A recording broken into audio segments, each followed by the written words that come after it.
Hello everyone, मैं रितिका सिंह और आज हम पढ़ेंगे टाइप्स ऑफ केमिकल रिएक्शन के बारे में, जिसमें से फर्स्ट टाइप कॉम्बिनेशन रिएक्शन हम कंप्लीट कर चुके हैं। आज हम स्टार्ट करेंगे second type of chemical reaction से, जिसका नाम है डीकम्पोजिशन रिएक्शन।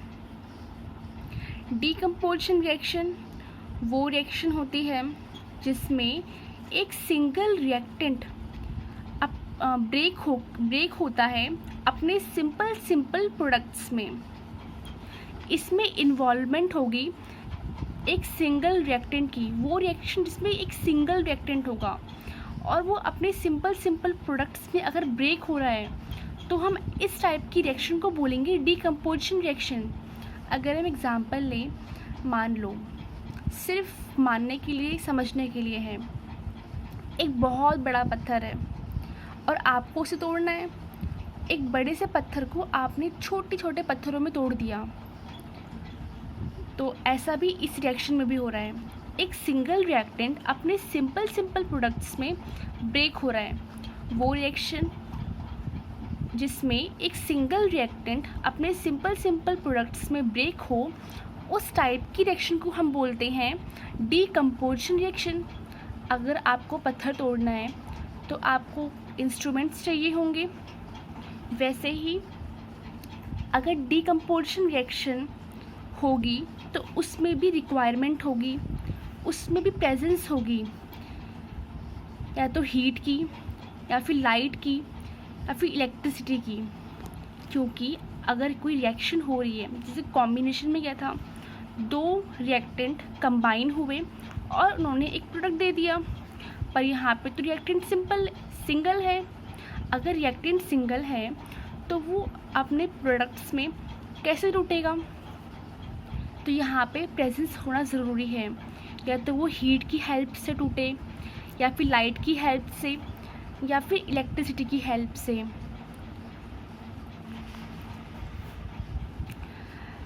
अब यहाँ पे एग्जाम्पल्स पढ़ेंगे जो हमारी बुक में दिए हुए हैं। पहला है फेरस सल्फेट को जब हमने हीट दी, अब यहाँ पर प्रेजेंस किसकी है? हीट की। रिएक्टेंट सिंगल है, फेरस सल्फेट को हमने हीट दी और वो ब्रेक हो गया फेरिक ऑक्साइड में, सल्फर डाइऑक्साइड और सल्फर ट्राइऑक्साइड गैस में। सल्फर डाइऑक्साइड और सल्फर ट्राइऑक्साइड गैसेस हैं और यहाँ पे प्रेजेंस थी हीट की। सेकेंड एग्जाम्पल है कैल्शियम कार्बोनेट को भी हीट किया, यहाँ पे भी सिंगल रिएक्टेंट है और यहाँ प्रेजेंस है हीट की। तो हमने कैल्शियम कार्बोनेट को हीट किया और हमें मिला कैल्शियम ऑक्साइड। कैल्शियम ऑक्साइड का कॉमन नेम क्विकलाइम होता है और हमें मिला कार्बन डाइऑक्साइड। तो यहाँ पर जो सिंगल रिएक्टेंट हैं वो किसकी हेल्प से टूट रहे हैं? हीट की हेल्प से। थर्ड एग्जाम्पल है लेड नाइट्रेट को हमने हीट किया तो वो ब्रेक हुआ लेड ऑक्साइड में, नाइट्रोजन डाइऑक्साइड में और ऑक्सीजन गैस में।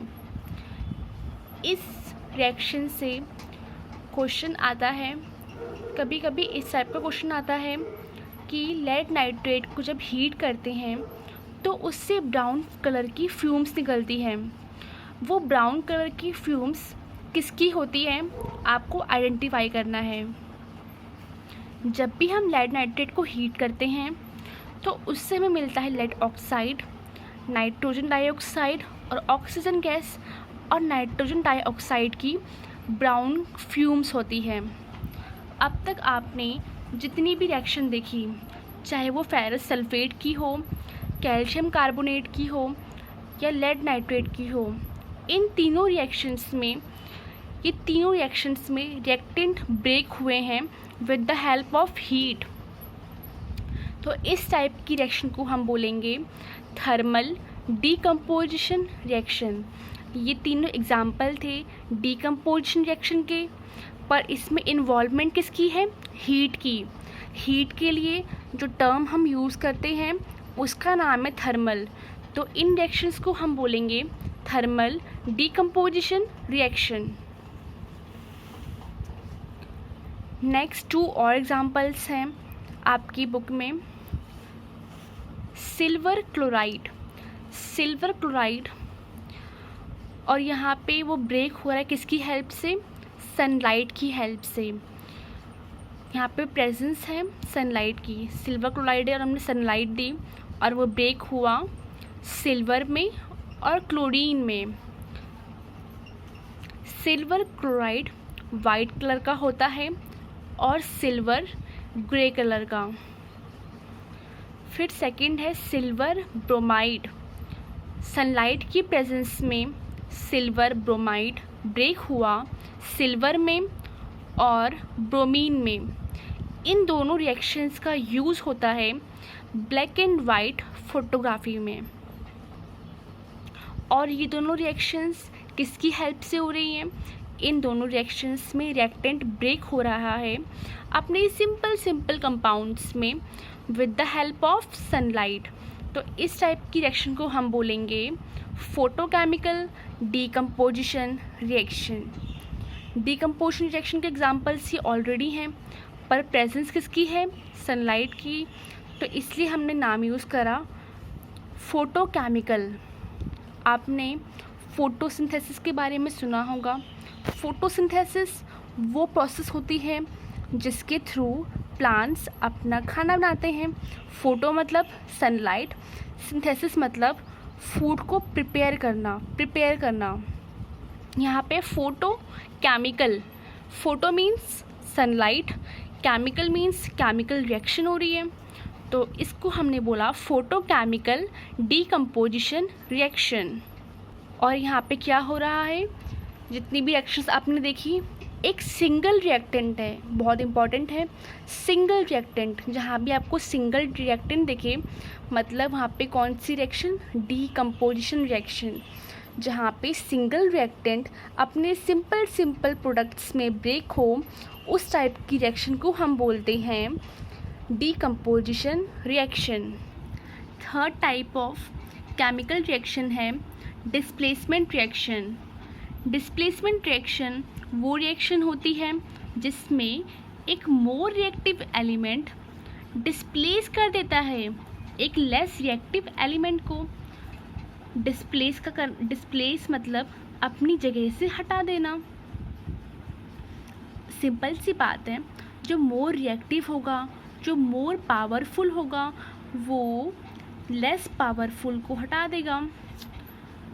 तो रिएक्शन में भी ऐसा ही होता है। डिस्प्लेसमेंट रिएक्शन वो रिएक्शन है जिसमें मोर रिएक्टिव एलिमेंट डिस्प्लेस कर देता है लेस रिएक्टिव एलिमेंट को।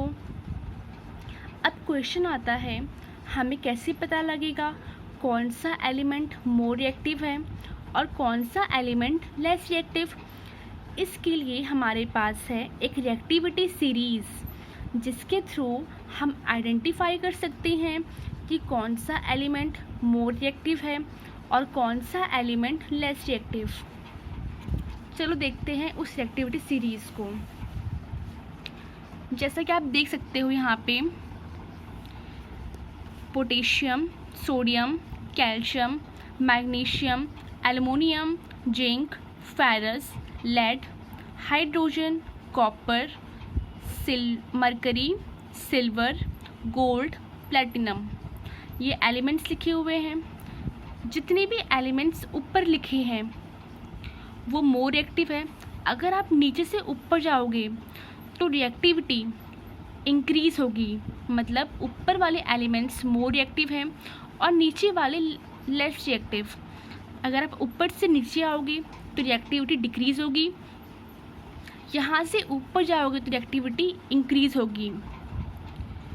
अब इस टेबल को याद करने के लिए एक ट्रिक है, कत्ल ना कर मेरे अल्लाह जीना, फिर भी है क्यों हुजूर आज आऊँ। ट्रिक थोड़ी सी अजीब है बट एक बार याद हो जाएगी तो सिंपल लगेगी। चलो हम इसमें एग्जांपल्स देखते हैं। पहला है ferrous react with copper sulphate. तो इसने बना दिया फेरस सल्फेट। अब फेरस सल्फेट क्यों बना, देखो फेरस है और कॉपर है, हम देखते हैं कौन सा एलिमेंट मोर रिएक्टिव है। फेरस ऊपर है, कॉपर नीचे है, तो फेरस मोर रिएक्टिव है एज कंपेयर टू कॉपर। तो फेरस मोर रिएक्टिव है और कॉपर लेस रिएक्टिव, तो फेरस कॉपर को अपनी जगह से डिस्प्लेस कर देगा। तो फेरस ने कॉपर को अपनी जगह से हटा दिया और यहाँ पे आके खुद जुड़ गया, तो इसने बना लिया फेरस सल्फेट और कॉपर अलग हो गया। जो कॉपर सल्फेट होता है वो ब्लू कलर का होता है। ऐसा क्वेश्चन आता है कि जब कॉपर सल्फेट के सॉल्यूशन में एक कील डाल दी या फिर एक आयरन नेल डाल दी, तो जो ब्लू कलर होता है कॉपर सल्फेट का वो फेड हो जाता है, वो हल्का हो जाता है। तो ऐसा क्यों होता है, क्योंकि जब हम आयरन को या फिर आयरन नेल को हम फेरस या फिर आयरन बोलते हैं, जब हमने आयरन नेल को डाल दिया कॉपर सल्फेट के सॉल्यूशन में, कॉपर सल्फेट ब्लू कलर का होता है, तो फेरस मोर रिएक्टिव है, वो कॉपर को कॉपर सल्फेट सॉल्यूशन में से अलग कर देता है और खुद कंपाउंड बना लेता है सल्फेट के साथ में। अब कॉपर सल्फेट तो रहा ही नहीं, इसीलिए उसका ब्लू कलर फेड हो जाता है। सेकेंड रिएक्शन है zinc react with copper sulphate. अब यहाँ पे देखो जिंक ऊपर है, कॉपर नीचे है, मतलब जिंक मोर रिएक्टिव है और क्या कॉपर लेस रिएक्टिव। तो जिंक कॉपर को डिस्प्लेस कर देगा।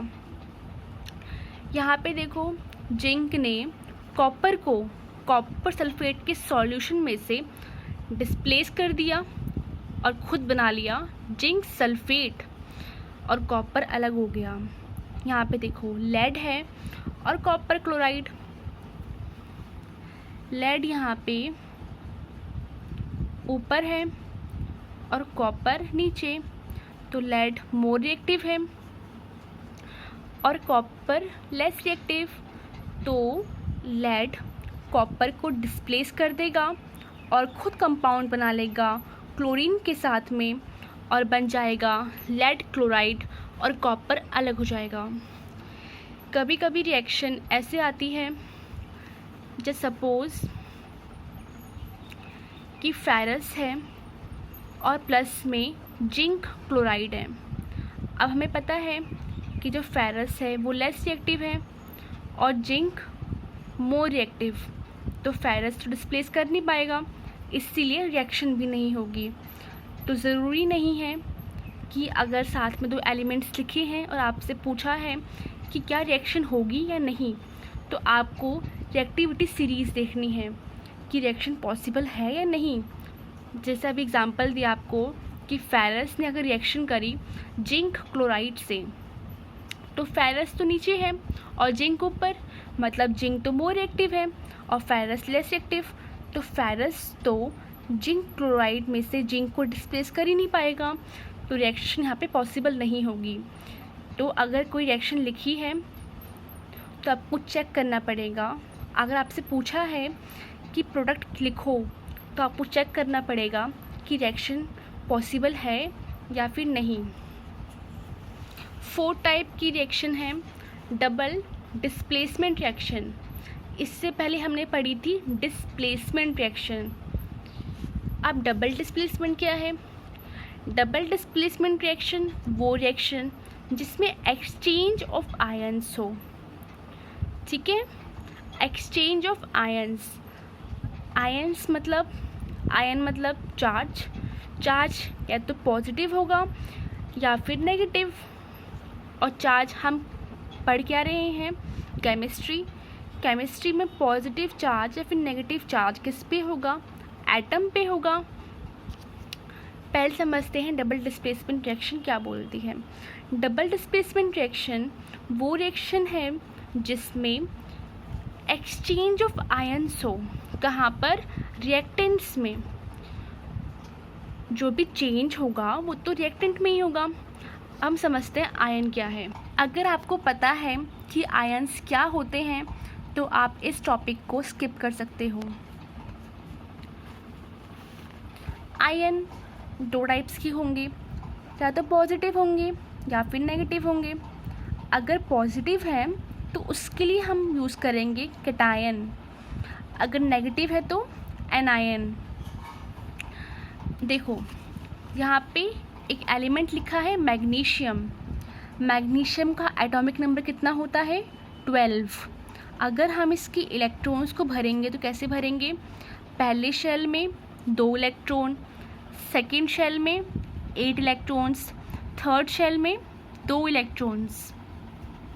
मतलब ये अनस्टेबल है क्योंकि पहले में 2 इलेक्ट्रॉन होने चाहिए और बाकी के शेल्स में 8 इलेक्ट्रॉन होने चाहिए, पर इसके आउटर मोस्ट शेल में तो 2 इलेक्ट्रॉन है, मतलब 4 से कम है। 4 से कम होते हैं तो एलिमेंट प्रेफर करता है कि वो इलेक्ट्रॉन को लूज़ कर दे।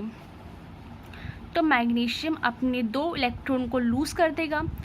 अब मैग्नीशियम ने अपने 2 इलेक्ट्रॉन लूज़ कर दिए तो अब इसके आउटर मोस्ट शेल में 8 इलेक्ट्रॉन्स हैं, मतलब अब ये स्टेबल है।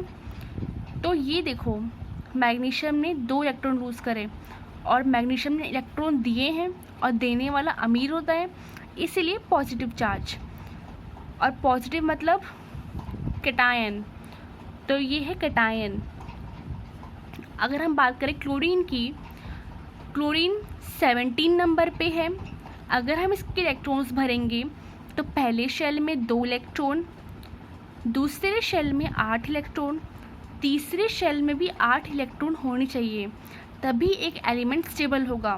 पर इसके आउटर मोस्ट शेल में तो 7 इलेक्ट्रॉन्स हैं, मतलब एक की कमी है। जब आउटर मोस्ट शेल में 4 से ज़्यादा इलेक्ट्रॉन हो तो कोई भी एलिमेंट प्रिफर करता है कि वो इलेक्ट्रॉन्स किसी और से ले ले। अब क्लोरीन एक इलेक्ट्रॉन किसी और एलिमेंट से ले लेगा, लेने वाला गरीब होता है, मतलब उसके पास कर्ज है ना, तो ये गरीब हुआ। तो कितने इलेक्ट्रॉन लिए इसने, 1, और इसने कितने इलेक्ट्रॉन दिए थे, 2, इसलिए Mg2+ और Cl-। यहाँ पे आपको 2 चार्ज दिख रहे हैं, मैग्नीशियम पे पॉजिटिव चार्ज, क्लोरीन पे नेगेटिव चार्ज। पॉजिटिव वाला को हम बोलते हैं कैटायन और नेगेटिव वाले को हम बोलते हैं एनायन, और दोनों को बोलते हैं आयन। आयन में कुछ भी हो सकता है, या तो पॉजिटिव या फिर नेगेटिव। आई होप आपको इतना समझ में आया होगा। चलो सोडियम की बात करते हैं। सोडियम के पास 11 इलेक्ट्रॉन्स हैं क्योंकि इसका एटॉमिक नंबर भी 11 है। अगर इसके इलेक्ट्रॉन्स को हम भरेंगे तो पहले शेल में 2 इलेक्ट्रॉन, सेकेंड शेल में 8 इलेक्ट्रॉन्स और आउटर मोस्ट या फिर थर्ड शेल में 1 इलेक्ट्रॉन। ये तो अनस्टेबल है। इसके आउटर मोस्ट शेल में भी 8 इलेक्ट्रॉन्स होने चाहिए, मतलब 7 इलेक्ट्रॉन्स की कमी है इसके पास, मतलब इसके पास 4 से कम है। तो क्या करेगा, ये अपना 1 इलेक्ट्रॉन डोनेट कर देगा, और देने वाला अमीर तो Na+, इसने 1 इलेक्ट्रॉन दिया है तो 1 को हम लिखते नहीं हैं, ठीक है। इसने पॉजिटिव बनाया, मतलब ये क्या है, कैटायन है। आयन मतलब पॉजिटिव या फिर नेगेटिव, कैटायन या फिर एनायन। हम बात कर रहे थे डबल डिस्प्लेसमेंट रिएक्शन की। डबल डिस्प्लेसमेंट रिएक्शन वो रिएक्शन होती हैं जहाँ पर आयंस का एक्सचेंज हो रिएक्टेंट में। चलो एग्जांपल की हेल्प से समझते हैं। जैसे सोडियम सल्फेट है और बेरियम क्लोराइड है, तो यहाँ पे सोडियम आयन होगा, मतलब Na+ होगा, sulphate ion SO4 2-, barium ion Ba2+, chlorine ion Cl-।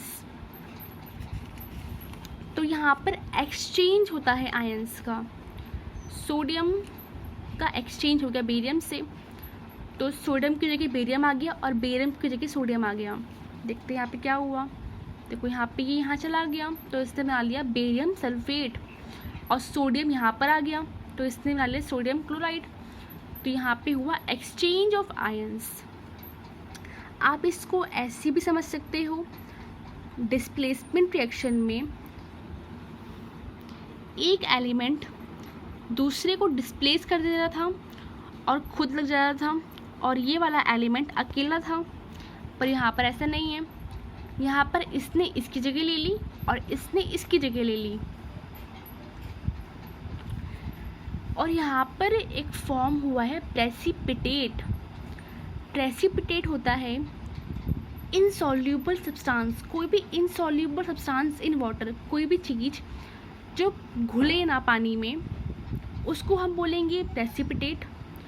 और वो रिएक्शन जिसमें प्रेसिपिटेट बने, उस टाइप की रिएक्शन को हम बोलेंगे प्रेसिपिटेशन रिएक्शन। जो चीज़ इनसॉल्यूबल, प्रेसिपिटेट क्या होता है, इनसॉल्यूबल इन वाटर, ठीक है। और वो रिएक्शन जिसमें प्रेसिपिटेट बन जाए उसको हम बोलेंगे प्रेसिपिटेशन रिएक्शन। ये रिएक्शन एग्जाम्पल होगी प्रेसिपिटेशन रिएक्शन का भी और डबल डिस्प्लेसमेंट रिएक्शन का भी। आज की वीडियो में इतना ही। अगर आप चाहते हो कि क्लास 10th चैप्टर नंबर 1 का पार्ट नंबर 1 देखना, तो उसका लिंक डिस्क्रिप्शन बॉक्स में है। आई होप आपको चैप्टर समझ में आया होगा। अगर आपको लगता है कि कुछ गलत पढ़ाया या फिर सही से नहीं पढ़ाया, तो आप प्लीज़ कमेंट करें। And thank you for seeing my video.